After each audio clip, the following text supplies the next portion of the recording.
Welcome to Down to Dunk. I'm your host, Andrew Schleck. We're part of the Athletic Podcast Network. With me today, as always, on Monday, my good friend, Michele Barra. Michele, what's up? Hey, it's Monday, and we are 40-something days away from the NBA season. 50-something, I don't know. That seems unreasonable to me. It seems absolutely unreasonable to think that we're going to have basketball here again that soon. But nevertheless, it is exciting because I think that it also means that the closer we get to that day, the closer we are to having some transaction stuff to break down. Shams Charania had a piece today in The Athletic. It's his Inside Pass with Shams. And he kind of goes through all the scuttlebutt that he has and just airs it out there on The Athletic. So you can go to theathletic.com and get The Athletic for half price right now.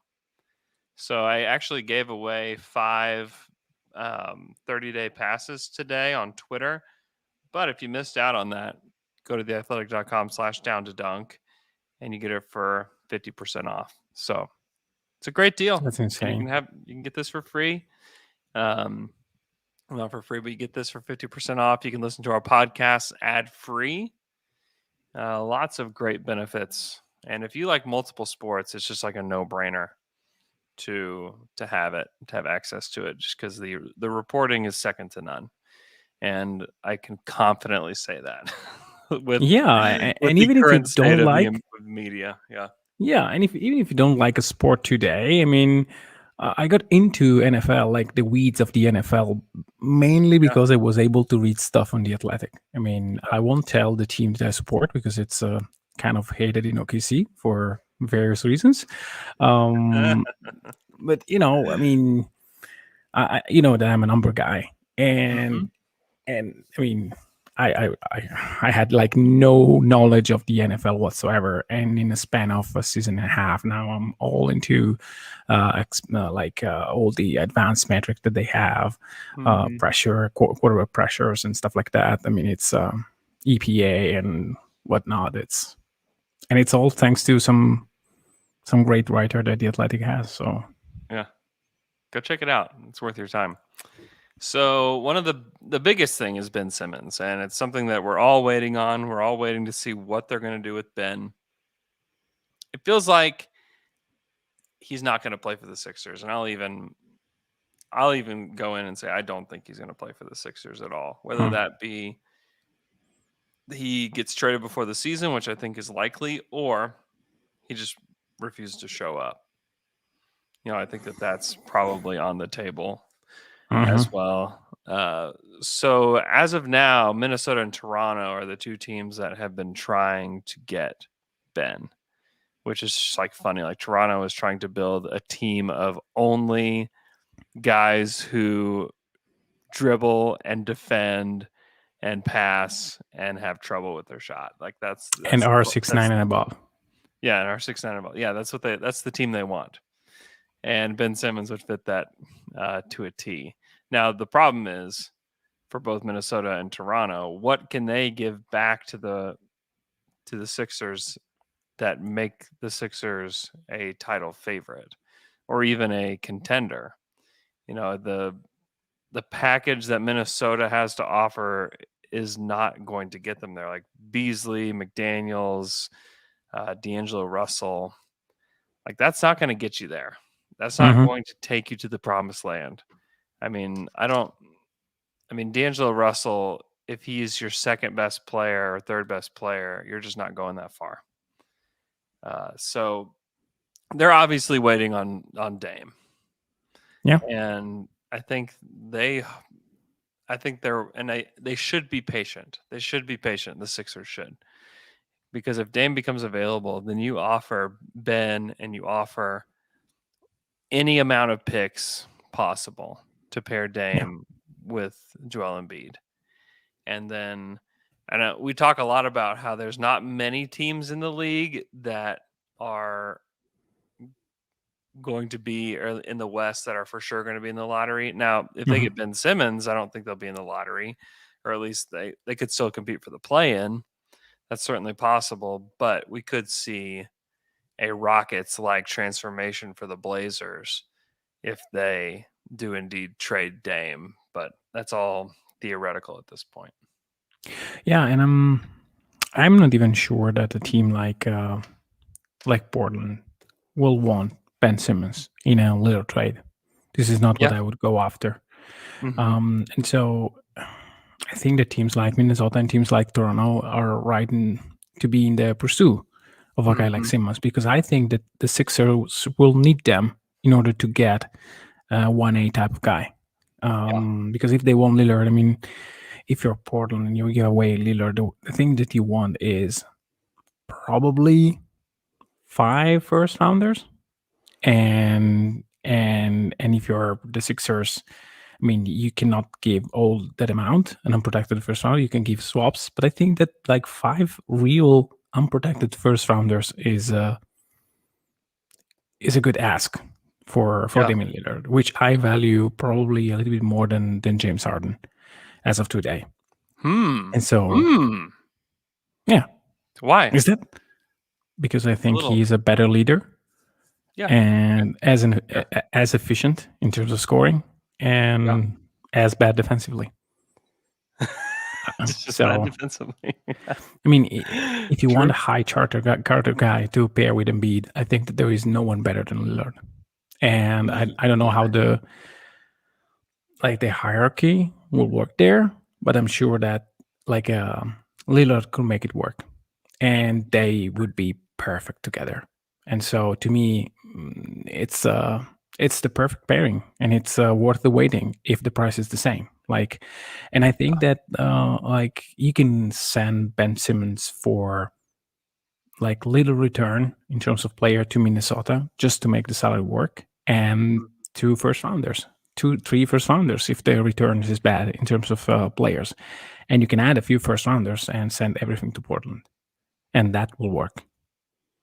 Yeah. Yeah, that's probably true. And I'm sure, to me, if it is going to involve the Raptors or Minnesota, it's just going to have to be a 3-team trade that involves Blazers, Sixers, Raptors. I think something could get done there. I don't really know why the Raptors want Ben Simmons, but anyway, I don't know. I don't know either. I would rather just roll with what they've got. But if they, it's probably just a signal that they'd like to stay young and competitive. Yeah, and if you trade Pascal for Ben, then that is okay. But I don't know, it's almost the Spider-Man meme, where you just basically are trading 2 guys that have the same issues, and probably one, Ben Simmons, is better than the other. So for Philadelphia, it doesn't make any sense. I mean, I don't see it being Pascal just Mm-hmm. because of his age.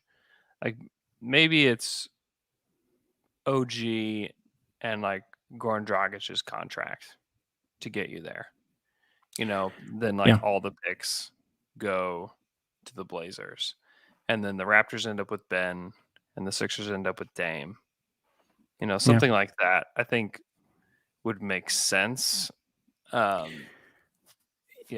Goran is a nice player to add to the Sixers. It would make extreme sense with Embiid. It would be very good, and even OG. But as you mentioned, I mean, if this is the only way, I'm saying in a 3-team deal where OG. No, I understand, but I was thinking, yes, I get that. I was thinking, well, maybe that package works as well for Philadelphia, and technically, it works. I mean, you can probably play a lineup with Dragic, Anunoby, Embiid, and Harris, and whoever as your 5th starter. But that doesn't move the needle as much as you need. I mean, Brooklyn is very, very tough, and you really need a superstar. You have to have Dame. Yeah, I Dame think or Bradley Beal. It's got to be Dame. Yeah, I mean, I'd just rather wait for Dame than even Beal. Sure. No, I agree. 100%. So yeah, I mean, 100% positive that he will become available. Dame? Yes. I'm pretty confident. Yes, Hmm.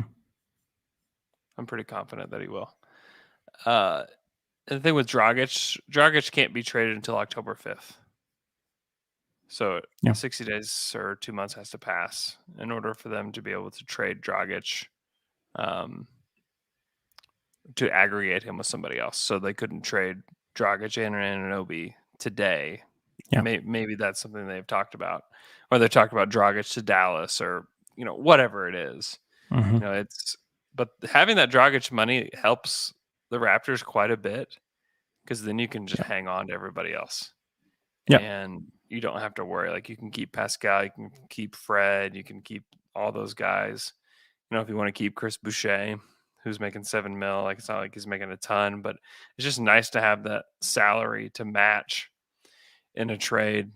But I think, I think something like that makes sense for everybody, especially if the Raptors do want in on Ben Simmons. I think it makes way more sense for the Timberwolves to be in on Ben, because they Mhm. need to do something. Like, they've got to do something to change up the roster that they have today.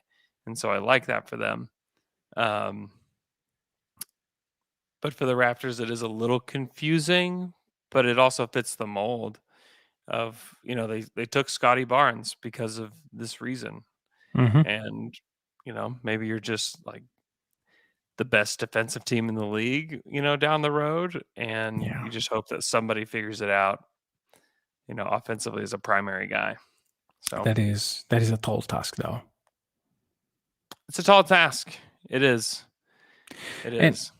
I don't remember if we discussed it on the pod or we just text about it, but I would really want to see Ben Simmons in Sacramento, because I Yeah. think that it makes total sense in terms of Mhm. personnel, in terms of what they can put on the table. Depending on how confident they are in De'Aaron Fox and or Therese Halliburton, I mean, Mhm. I would be open for a Fox for Simmons trade No question.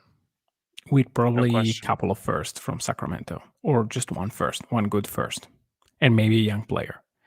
Because that makes, probably again, it doesn't make Philadelphia the best team in the East, Yeah. but also it doesn't take too much from the assets that they have, because they can trade their future first.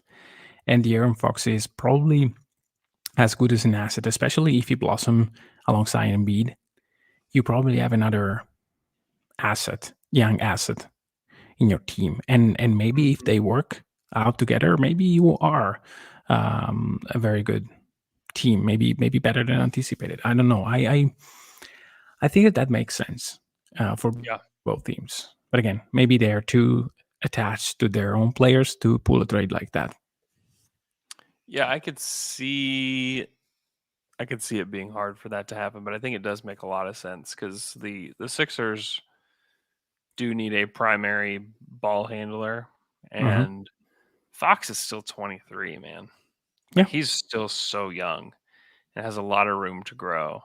And just, like, frankly, get him out of Sacramento. yeah, you know, get him into a better environment. You put him and Joel Embiid together. I mean, that's a deadly combo. And Fox has got to improve his shooting, but you have the amount of gravitational pull that Joel Embiid has would open up the lane for Fox like crazy. Something he's yeah. never seen before. Now that I remember, I think I put it on Twitter and I got a lot of people saying that I'm mad. Now I'm probably drunk, according to Hoop69 on the chat.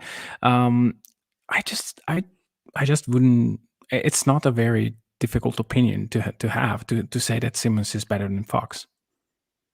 I mean, he was All NBA.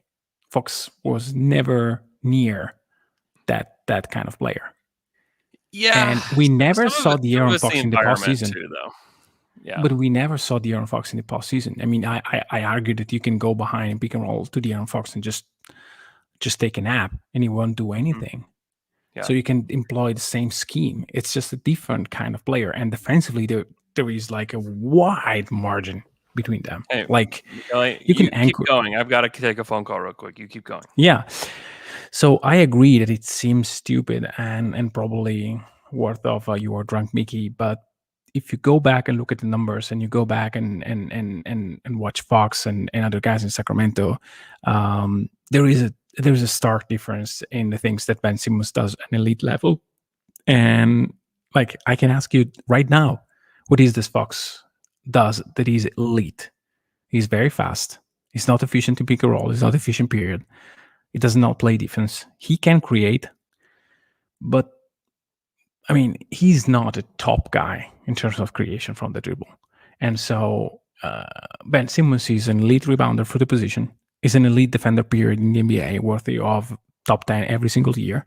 And he's an issue in the playoffs because of the guys that he has around. Mainly because he plays in the same positions offensively. It's not that he plays in the same position, it's that he's efficient in the same positions where Embiid is. And that is a very, very difficult thing to do. So what I have in mind is, well, you put Simmons alongside Tyrese Halliburton and a couple of other guys that can dribble and shoot, and it changes the equation dramatically. Sacramento is not the best thing. It's not the best team to put any player on. But I mean, if you surround Simmons with elite talent in terms of shooting, I think that he can be your Swiss Army knife that can glue everything together and make everyone else better. I don't see that in the Aaron Fox. I see that the Aaron can succeed in a very specific environment. Example, in Philadelphia, because he could have one of the elite pick and roll player and or elite big man in the league, and he can feed him. So whatever worked with Richaun Holmes will work 10,000 times better with Joel Embiid. But again, this opinion that Simmons is better or worse than De'Aaron Fox, it's not a done deal. On a lot, I think a lot of NBA smart guys. It's not just me, and it's not definitely not just me today being drunk at. Well, this is probably a good time to be drunk, like 9 p.m. in the evening. That would be almost okay. But yeah, I mean, now that we are waiting that Andrew returns, if you have any comment on that, I'll try to read that out loud so that we can keep going with the podcast. So basically, Hoopstock69 said that I'm drunk to suggest that Fox for Simmons swap plus a first, and now is arguing Simmons is a little better version of Draymond. You don't trade that for Fox and a first and a young player. The young player to me as like basically filler, was not like a player of high value. But yes, if I'm the Sixers, if I'm a team that wants to be extremely better next year, I would absolutely trade De'Aaron Fox for a younger version of Draymond Green. Like, no doubts in my mind. Those kind of players, the Draymond Green kind of players, will make good teams incredible. And if you think that what you have in Sacramento, which is a big if, is ready for like something else to move forward, then a guy like that makes absolute sense, especially if he's on the same timeline of your core. And also, this is why, and thank you, James Anderson, that is why Minnesota should try a trade like that, because that is the piece that they miss. And finally, since Andrew is back, I'm back. Oops, talk 69 again. If you're OKC, do you trade SGA and a first for Simmons? No, absolutely not.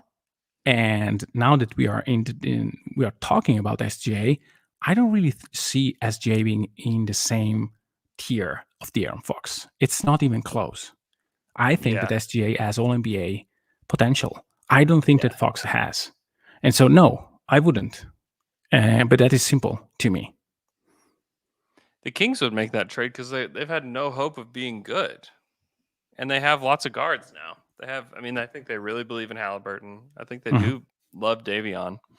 And you've got to get yourself out of this rut somehow. And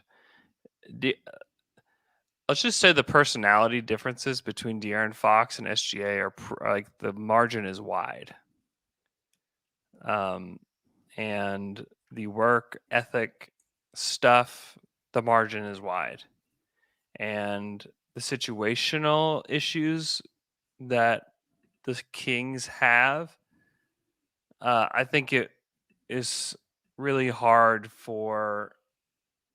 I think it's hard for players to overcome and become elite players in Sacramento. And if you already have Ben Simmons, who is an all NBA caliber defender and has shown the ability to be an all NBA player, like he's already done that and he's already shown that ability. So I would do that. And also we have to recognize that Ben Simmons' value and the way he's perceived around the league is perhaps lower than it will ever be. Mm-hmm. And as a viewer and a NBA, somebody that follows the NBA, like you have to recognize that too. So I do think that he would benefit, and also the fit with Simmons and Embiid has never been good. Like it's never been a good pairing. It's been an awkward pairing since the beginning, and they had hoped that that would change. It never did change. They just made it work because they're both elite players. And so putting him next to a guy like Tyrese and putting him around shooting if Buddy Hield stays, things could unlock for Ben. Yeah. You may have said all this already, but no, we're close to that. Without mentioning the actual players, but yeah, that is exactly what I have in mind. The comment that I think it's true by Grape Ape is, but Sacramento is still missing a real number one guy, especially if they trade Fox. Well, I already said that to me. Fox is nowhere near being a tier one player, so they don't have today, and they get a better one for cheap. And probably that raises their ceiling a little bit, and so it's tougher for them to get a number one guy. So that is a good, I would say. But they are still trying to win anyway. They're just bad at it. It's not that they are tanking. So they're not. I don't know. I agree that it may not get them out of the rut, but standing pat's not getting them out of the rut either. Yeah, and maybe they resuscitate in some. It's like they rejuvenate Ben Simmons, and he's way better. And that is the way in which you get better. I don't see Fox bringing you your number one guy. I see Fox getting you Ben Simmons probably. But it's also the perception of Philadelphia. If they feel that like they can get more than Fox, then that deal is a non-starter for Philly, not for Sacramento. Mm-hmm.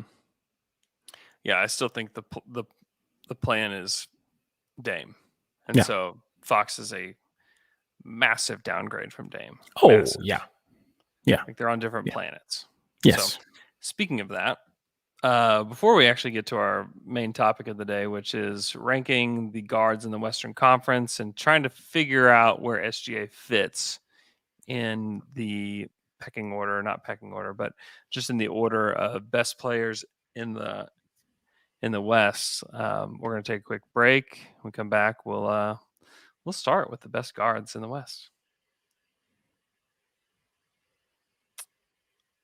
And we're back from that quick break. Michele, let's talk through maybe just like our top 5 first. Who do you have in your top 5 guards in the Western Conference? Top 5. Top 5 is not where Shea is as of today.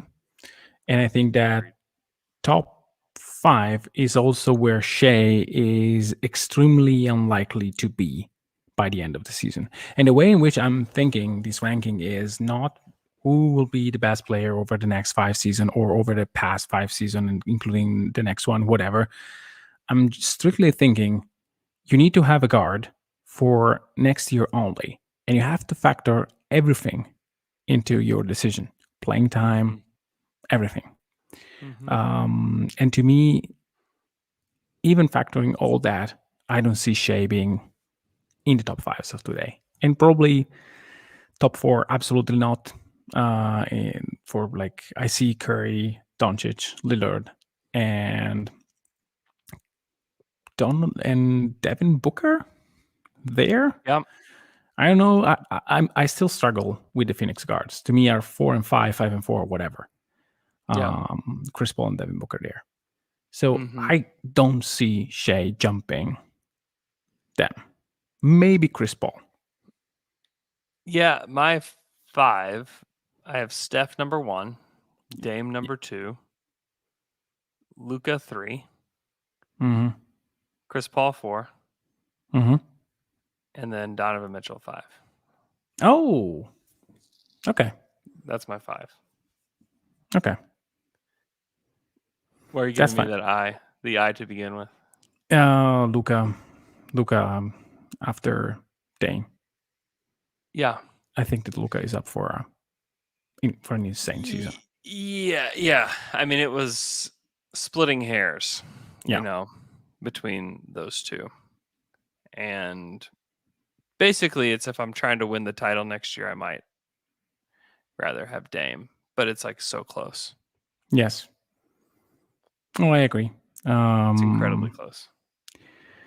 Those top 3, it's like the top 3 we could go like full tiers, like they're all tier 1. Like who's my tier 1? It's I don't 3. think so. I have Curry in a separate tier. I really think By that Steph himself? is. Yes, I really think that Steph is the best, and there is a. Yeah, I agree. I mean, I have him number 1. He's a player that can transform a playoff run by himself. Yeah. Maybe I'm overreacting to his past success, and I'm selling Luka short.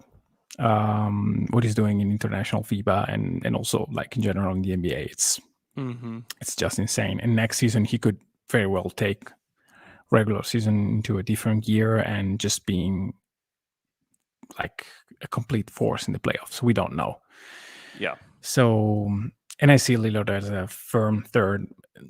I think that after him, there is a steep step because Chris Paul and Booker, or Chris Paul and Donovan Mitchell, are very good players, but not as good as those. Yeah. I mean, my next 3 are Chris Paul, Mitchell, Booker.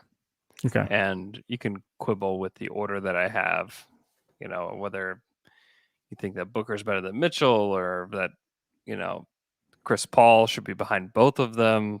Mm-hmm. Like, I'm not going to fight on any of those issues because I don't think that they're that far off either. I just think what Chris Paul has done from an intangible standpoint, that we forget like how dire that situation felt with Phoenix. Mm-hmm. Where it's like, what are they? I mean, it feels similar to. It's not dissimilar to how like Minnesota feels now. Yes. Or, where it's just like, man, like it's been a long time. It's been a long time having Cat here, and doesn't feel like anything's going to turn around. And it felt the same to a degree. Now they had the 8-game, stretch in the bubble where they won all their games, and then they got to take that to the Chris Paul team where they blew up and eventually became a great team. Yeah, that's great. I don't know. The situation, they needed something like Chris Paul to unlock everything. They went to the finals, and they may have made the play-in without Chris. Like, that's totally possible that they make the play-in without Chris, because Booker did take a massive leap on both ends last year. And Ayton did. And Ayton did as well. Ayton was incredible last year. Now, the Minnesota needs a big jump from somebody else. They don't even have a guard that I would consider on this list at all. But they need a jump from somebody. But I just think the intangible stuff with Chris is just, it's one of the big reasons why they jump. So I would have him above them. And then like Mitchell and Booker are both just incredible scoring guards. They mean a lot to their teams. They contribute on both ends. I just think they're both incredible. Yeah, I completely agree, and I have Mitchell number 6. So it's not that we are having very different players in our top 6. Yeah, we didn't discuss this prior to the pod, by the way. Like we didn't. No. I don't think we meant to have the same 6, but we. I know that it's boring, but but me and Andrew see the game in a very similar way. So Yeah. I mean, it's probably because of that, and I really think that one of the reasons why, and this is a very good thing to discuss since we are talking Shea. I think that the way in which both Chris Paul and Booker leveraged their mid range in close game situation and generally in late game situation Yeah. is one of the reasons why Phoenix had that kind of season. Because there was an article, I don't remember if it was set, it was probably set part now. It was discussing the fact that when you have a very low variance shot, which is Chris Paul from 2 points, then that shot becomes extremely valuable in late game situation because you can rely on that, and the variance of it is lower. It's basically you have 2 possessions. If you take a 3, then you have a chance that you get 0. If you have a very low variance shot like Chris Paul, you get 2 points. That is a massive difference. That is, of course, over the course of a game, an entire game or a season, that really doesn't have the same effect. You will see that a Chris Paul 2-pointer is less valuable than a 3. But when you have a finite number of possessions and the game is tied, then that having that kind of low variance weapon is extremely important. And Shea has that. The reason why OKC was so bad in terms of net rating, but was so good in terms of results is probably a little bit of luck, but the fact that they had an efficient creator in late game situations. Like, this is something that alone is worth a lot. And I can't decide if I want to put Shea at 7 or 8, but I think he's there. And I think that by the end of the season, someone would say, well, maybe Shea is better than Donovan Mitchell. Yeah. I think it's not impossible. That's a total possibility there. I've just seen Mitchell do it on the big stage, and SGA. The last time he had that opportunity was with this Thunder team against Houston, and he didn't play very well. That's the only missing piece from Shea is like, let's see him do it. I want to push against that. Go ahead. Yeah.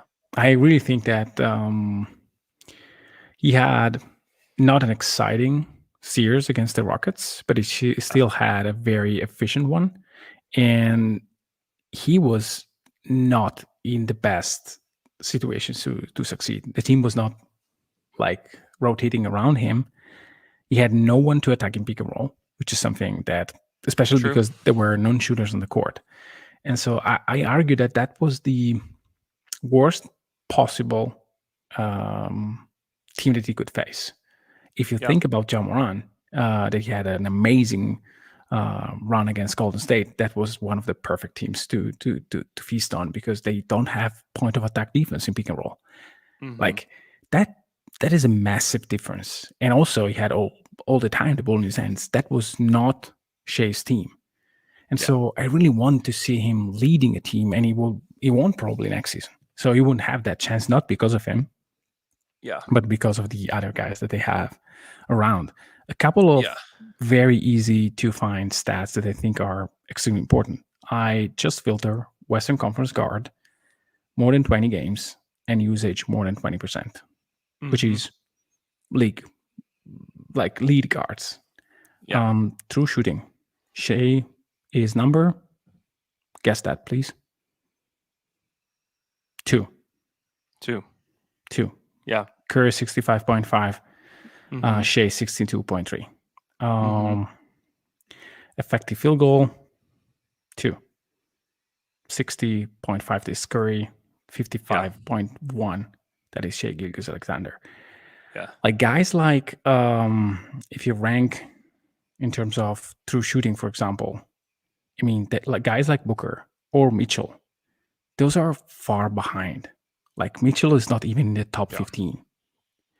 And I'm fully aware of that. I'm just saying that anytime the Jazz have been in a playoff series, like it's Donovan Mitchell's stamp is on the series. Sure. And there's something to that. And we haven't. I'm not saying Shea doesn't have that in him. Mhm. And I'm not saying he was horrible. He wasn't horrible against the Rockets. It's just that he didn't put his stamp on that series. Like Oh, he just sure. didn't. He Oh, didn't sure. defend well. They were attacking him. Yes, that is true. And that was a huge problem with what was going on with the Thunder in that series. Had he played to his capabilities on both ends, I think the Thunder win that series. Like I really do. Yeah. But and it's not like saying that like the 16-5-4 that he averaged in the series is bad. Like it wasn't bad. It was just that there was some stuff left on the table. And Yeah. so we just need to see more from him. And in the West, I mean, I full disclosure, I have SGA 7th on my list. And it was Mhm. between he and Ja that I'm Mhm. trying to figure out like which do I think is better. Like Shea has him in almost every category. Yeah. Points like if you just go counting stats alone, like Ja's better at assists is the only he has more assists, Mhm. 7.4 to 5.9, but all shooting splits favor SGA. Yeah. Efficiency is through the roof for SGA. Yeah. And the versatility that SGA offers is more than Ja. Mhm. And this isn't to like say that Ja's not good. Ja's a great player, but I think that I would rather have Shea. And also just like Ja relies on athleticism so much. And, if we're talking about a lengthy career, and one that is sustainable for 15 years or whatever, I would probably favor Shea because his shiftiness is what gets him where he's going, and he just has an incredible shot making ability that Ja may get to, but he just hasn't gotten there yet. He shot 30% from 3 on the season. I mean, it's almost 12 percentage points difference between the two, Yeah. where the 3-point shot matters way more today than it ever has. And Yeah, so I that's why think I'm so confused that you have him like 8. who Ja. I think there is why a have him case. 8? Yeah, I Yeah. think there is a case to have Russ in between. So yeah. I mean, yeah. Tell me. Like Russ shot 29.5% from 3. What is the big difference between 29 and change to 30? Yeah, I get it. And Ja had some rough stretches last year Yeah. from So did Memphis. Russ. And But Russ Russ had at the end of the season was unbelievable for most part. unbelievable. I mean, if we're just taking that sample and Mhm. cutting that out, what is he 5 on this list? 4? Yeah. Yeah. No, I mean, I I'd was have him still and Chris big. Paul. I'd have No. him and Chris Paul side by side. Yeah, I had Chris. If we're just talking about that stretch alone. No. But then That's right. give me the That's rest right. of the pie, and it's like, oh, okay. Like he was maybe the most helpful point guard in the last stretch of the season, and maybe the most detrimental point guard in the first part of the season. Yeah. And so, like, I don't know what he is. I don't know where he belongs here, but I would put more trust in SGA and Ja to start the season than I would for Westbrook to do that all year. Now, can Westbrook do it when it matters? Perhaps he can. Mhm. And he's not going to have to go all out again when he has LeBron and AD on his team. Mhm. So where does he fit in? I think it's way easier to fit SGA into a team. Maybe Ja is. I mean, I have Ja and Westbrook just like right there Mhm. together. So having Westbrook 9 and Ja 8. I mean, that's where I'm at. They're both Yeah. very similar players. I mean, they're not. No. They play similar style of basketball. Ja Westbrook is a floater. has Ja that's something that that Westbrook needed. And Darnell Mayberry wrote about it early on in his career Yeah. that this is something that Westbrook needs. Yeah. And it just never happened for him. And it obviously didn't hinder him too much. He won the MVP for crying out loud, but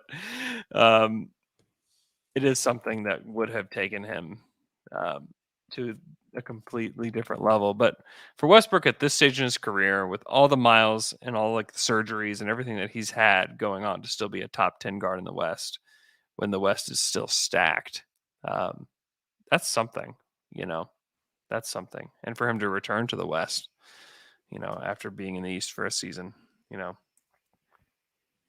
I think it's great.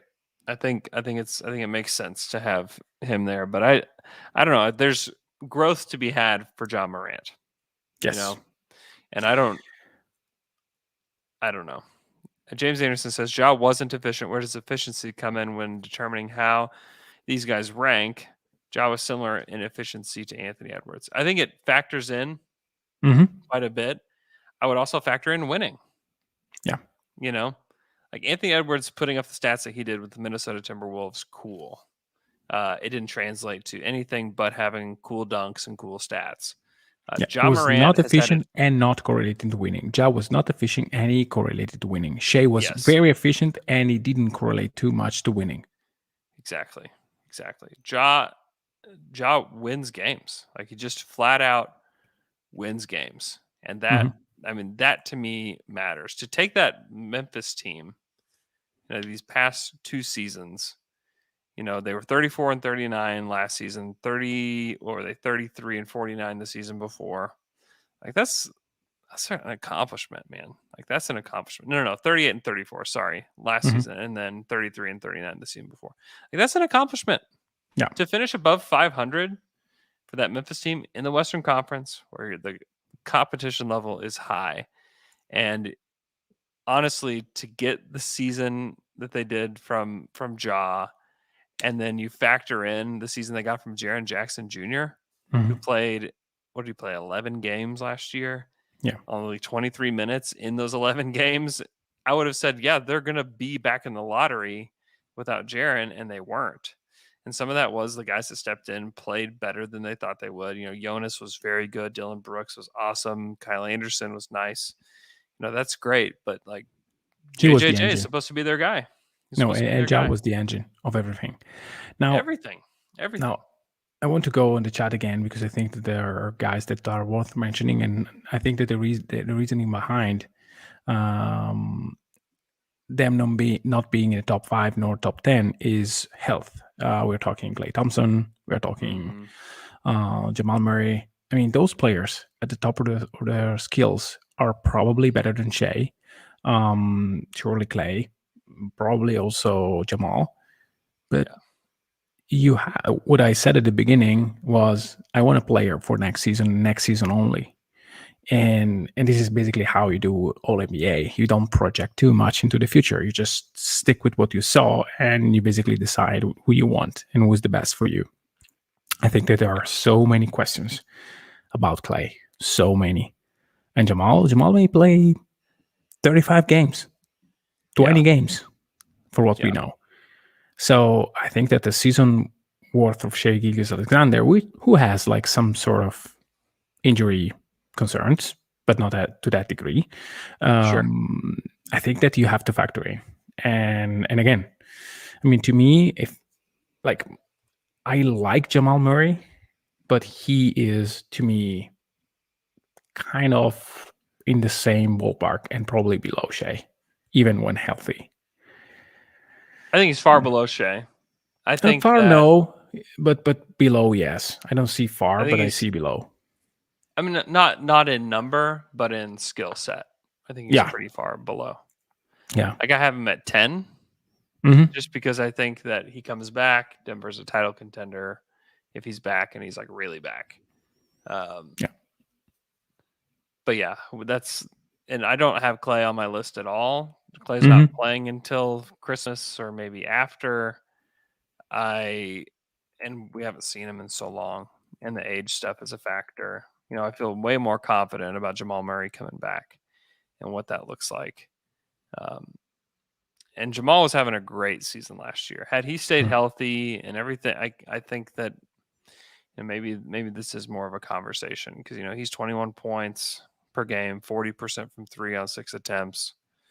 Like that's significant. He's almost 87% from the free throw line, but the fact that like his numbers are so low from free throw, like 3 attempts per game.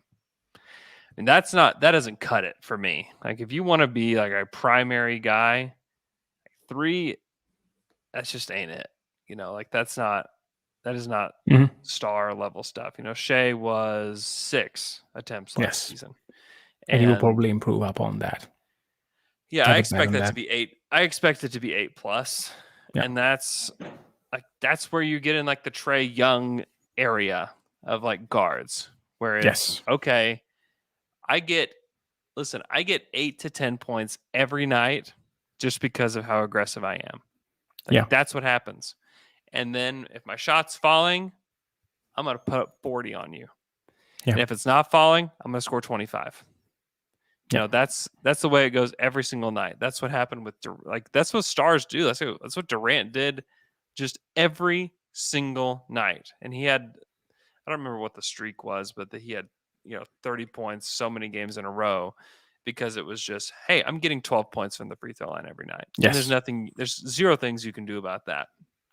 And You that's couldn't. something Jamal hasn't done at all. Yeah, you couldn't also stop his mid-range jumper. That is another story. Yeah, no kidding. Yeah, and I fully expect maybe to close on Shea. Maybe you can go back to your list because you have an actual one. I just had something in my head. I really think that Shea, if he wants to take 20 shots per game, he can definitely average 27 or more. I have zero questions about that. And if he does that, by even being a little bit less efficient, like staying in the 57 to 59 true shooting, which is below where he's at by 4 points, then he would be definitely top 6, top 7 in the league. Yeah. Sorry, in the Western Conference. In the league, probably around top 10/12, because the East have like a lot of good guards, even great guards. There's a lot of good guards in the East. Yeah, I made actually a top 20 list for the whole league, and we can talk through that here in a second if we want to. But last two in the West, I have De'Aaron Fox, 11, the guy that we discussed a lot earlier. I think that he would be like this tier that exists even below all these guys. I think Jamal is like the end of this tier that probably starts with SGA, Ja, Westbrook, Jamal Murray. It's probably one tier, and then honestly, I just don't care that much who you put after those guys. They're all in probably, there's maybe a tier of like 4 or 5 guys that are next that are just like, okay, they're young enough to where they could, foreseeably like blow up a little bit here or there, but they're not, these guys aren't changing anything for your franchise. Like they're firmly your second or third best guys. Like De'Aaron Fox is probably at the top of that. I think DeJounte Murray deserves a mention, as like an honorable mention in the West. If we're talking outside of the top 10. Yeah, but it's like, to me, there's no chance. He's like, hot take. There are more chances that Jalen Green in season 1 it looks closer to a number 1 guy than Jamal Murray will ever do. You mean DeJounte Murray? DeJounte Murray, sorry. Yes. Yeah. Yeah, I mean that is possible. That is totally possible. I thought about putting Jalen. Yeah, I thought about putting Green on this, but I mean, I really didn't. Honestly, I really didn't. I need to see it. I need to see him do it. And you just, the summer league is not enough to, get me to believe that it's real. And so let's see it.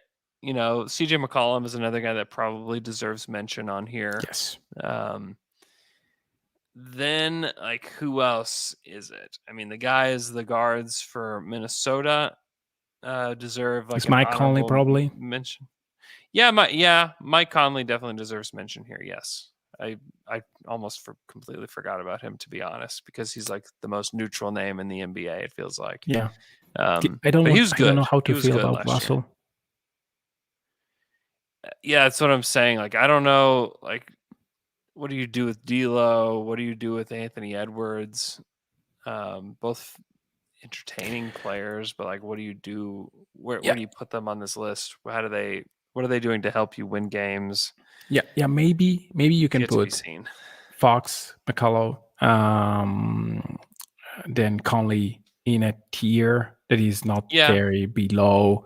Jamal Murray is not that far off, and then you have all the other guys that either because they play elite defense or because they are very entertaining on offense, they are just there. Yeah. Yeah, that's probably right. Where it's Fox, McCollum, Conley, in whatever order you prefer. And then it's probably DeJounte Murray, D'Lo, Anthony Edwards, whoever else that you maybe believe in. Dort. So Dort, 16, easy. Giddy, Josh Giddy at guard. Where are we putting him? Is he clearly just a guard? Yeah. No, but I was thinking, like, it's completely irrelevant for our exercise here, but I really think that having a pass-heavy guard alongside Shea is not bad, because I think that you can have Shea as your, well, just give me a ball and I cook. And if you want to play like some team-friendly basketball, let's do it. Then I'll get the ball and I'll do whatever I want. Yeah. Kind of deal. And so I think that if Giddy is able to get the shot to a non-horrible percentage, I think that duo will make sense, because Giddy will be an elite passer no matter how many pick and rolls he'll run. And together with Shea, that can pass the ball, but maybe it's more on the I will just cook side of things. Yeah. I mean, it's not a bad pairing. It's not a bad pairing at all. I mean, the if on the Giddy shooting is a big one, but the fact that Shea can play alongside a pass heavy guard, I think it's something that will not hold him in any way. And so actually he can, like, a very good passing guard maybe can give him a couple of shots, easy shots per game, which is something that could be useful for Shea as well. Yeah. Yeah, I'm interested to see what the Thunder look like this year. I assume just because of the age of the roster and the fact that don't underestimate the fact that they turned the slot that went to Al Horford, last season, that went to Chris Paul the season before, that went, like that's a significant slot that they just said, we're doing away with that slot. Like that slot no longer exists. And so, I mean, you could argue that maybe Favors takes that slot just because you brought him in from nothing. But Favors and Horford are very far off on the quality of player that they are and the kind of help they can provide. And then other than that, like they're all young guys. Like every single player on the team is young. So I don't think they're going to be good. I think they could be fun. I think they're going to play an exciting brand of basketball. I think they all fit what Mark wants to do for the team, which I think is important. So I think that's great. Josh Smith wants to know where we would put Jalen Green and Cade straight out of the gate on a list. I mean, far down the list, maybe like if we're talking the whole NBA, maybe we're talking 21 or something like that, just to start with. Yeah, it might be high. I mean, here's my top 20, and tell me if you think that they belong, above or below. Steph, Dame, James Harden, Kyrie, Luka. That's probably like one tier. Like the order I didn't really care about. If you put Kyrie and Luka in the same tier, I will be offended with you for the rest of your life and my life. Kyrie's so good. Kyrie is so good, but it doesn't belong in the same tier as the guys that you already mentioned, I think. Yeah, I think I disagree. I think he's incredible. I'll be mad at you forever. Trae Young, Chris Paul, Drew Holiday, Mitchell, Booker, Beal, Levine, SGA. I have SGA like at like the 12, 13, 14 range in the whole NBA. Ja, Jamal Murray, Westbrook, Lowry, De'Aaron Fox, Brogdon, Fred VanVleet. Conley is in there as well. Conley's probably up there a little bit further than I even said. So, yeah. I think that is actually a very good list. TJ McCollum. I mean, I would start to like around the Fox, Brogdon, Fred VanVleet. Like you can convince me that those guys are going to be in that range this season. Maybe not Jalen Green, but Cade could be. Yeah, I put Cade. You could easily put Cade there. Jalen Green. I'm so interested to see how he'll look. I think that the view of him is probably inflated from summer league. Yeah, no, I mean, I think the view of all the Rockets players, to be honest, is inflated from summer league. Yeah. We'll see that Şengün is not worth 2 first-round picks in due time. 2 first-round picks is a lot, and I know. I mean, trust me. I wrote this article with Zach Harper that went last week where he asked me 3 questions, and I put them on there. You can go theathletic.com/down-to-dunk and read it for 50% off right now. And like the comments below were just I don't know how many Şengün mentions there were, like 10 in the comments. Just unbelievable. It's like, guys, I think Şengün is going to be fun. I think he's going to be a good player, but 2 first-round picks is a lot. Is a lot to give up for a guy that hadn't played in the league yet. Hey, he may be a better version of Vucevic. And we could He say... could be. He could be. Say in 5 years, we screwed up. Yeah. But still, Vucevic in his prime was worth 2 first-round picks. If he's better than that, then it's almost like missing half of a first-round pick. Something like that. Well, the thing about Vooch though, like Vooch is 7 feet. Yeah. You know, but he's incapable of doing many things, which Şengün may be able to do. Possibly. Maybe. Oh yeah, maybe. Not sure. I heard the comp for Şengün being Carl Landry. I don't know. I think it's an interesting comp. Look, Şengün could be like an extremely productive player that is not embarrassing on defense. And if he's that, then probably he's a very good pick at 16. I think it's a good pick at 16. I think it's a good pick at 16. If I were at 16, that's the pick that I would have made too. Yeah. No, that wasn't my pick. I know it wasn't your pick. I would have. You know which one. And that's why I'm mad with OKC, because I really think that Trey Murphy was the perfect complement for this team. Murphy would have been helpful, man. He's good. Yeah. He's really good. Yeah. And but, like, can you imagine having Murphy, Shea, Giddey, Poku, and the big man? You have all the guys that are 6'6" and above, and all capable defenders. That would be my dream. Like, it's Toronto, but with actual shooting. Like, hey, you have 6'9" guys that can shoot the basketball. Yep. Yeah. I understand. I would have just liked to try out Şengün as a pick and roll guy, but I don't know. The Şengün stuff will all play itself out. But it's just so early to call it either way. You know. Oh yeah. A lot of people that are the outcry of Şengün is just kind of, I've hit my ceiling of annoyance with it. I'll say that. Like, let's just like watch it play out. If it plays out not in favor of the Thunder, it wouldn't be the first time that something they've done hasn't worked out. You know, and it doesn't mean that somebody's the worst GM or whatever. Like, it's, you know, it was explained that like it hit a threshold, right? Like, it hit the threshold of like, this is too much. This is too much to give up for the 16th pick, and you have to take it. So. Yes. I mean, again, MPJ was drafted at 14. I'm not saying that OKC will draft an MPJ, but they're buying themselves the draft to be ready to draft an MPJ whenever he comes up.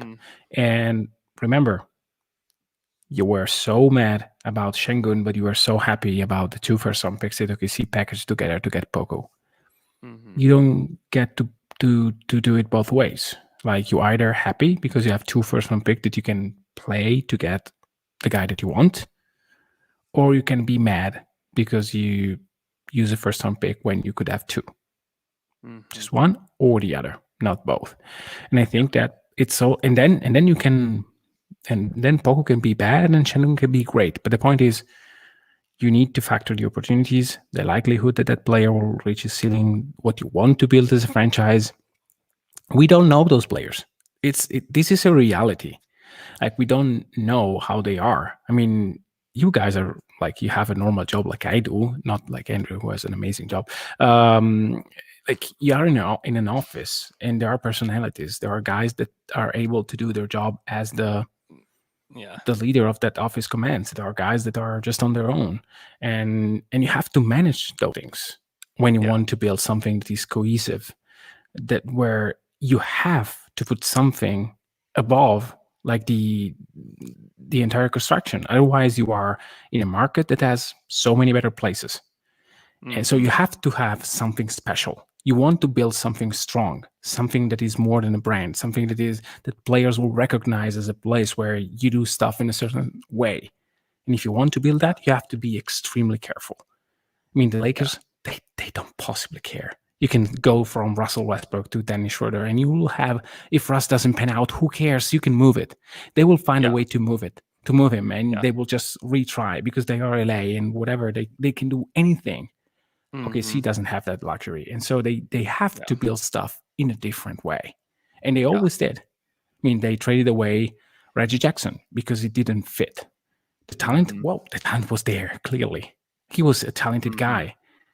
But at a certain point, you are in a very specific and special market, and you have to make decision in a certain way. And again, give this franchise time. They will make the best of it. Yeah. Well, and then the Great Babe brings up the fact that they got 2 quote unquote first for Şengün. Like, take a look again, man. Like, take a look again. Like, if you the argument that's being put out there on Twitter and on Reddit, wherever else, that these are 2 fake firsts. Like, go look again. It's not the case. It's not true. These will convey at some point. Yes. So, like, just like stop with the whole fake first thing. Like, that is a lazy argument. That is an argument where you haven't looked at the protections. You haven't looked at how far down the road these picks have to convey. And Detroit is going to be good at some point. Like, they have a really good front office. They have a good foundation of a team. They're going to be good at some point, or at least mediocre enough for that pick to convey. It's like, we can stop with the whole, these are fake firsts. Like, did they get a top 10 pick for the 16th pick? Heck no. Of course they didn't. Like, they got a top 10 pick for Vooch. Great. Like, Vooch has been an all-star before. So, like, but don't act like they're fake. Like, that's a bad argument. That's always been a bad argument. All right, we got to go. You got to go. Thanks so much for listening to our show. Hope you guys are doing great. Hope you guys have a great Monday, great start to your week. Alex and I will be back on Wednesday. Slam and Jam is back this week as well. So look for that. I'm trying to line up a very, very special guest. So look out for that. You guys are doing well. And we'll talk to you guys again on Wednesday.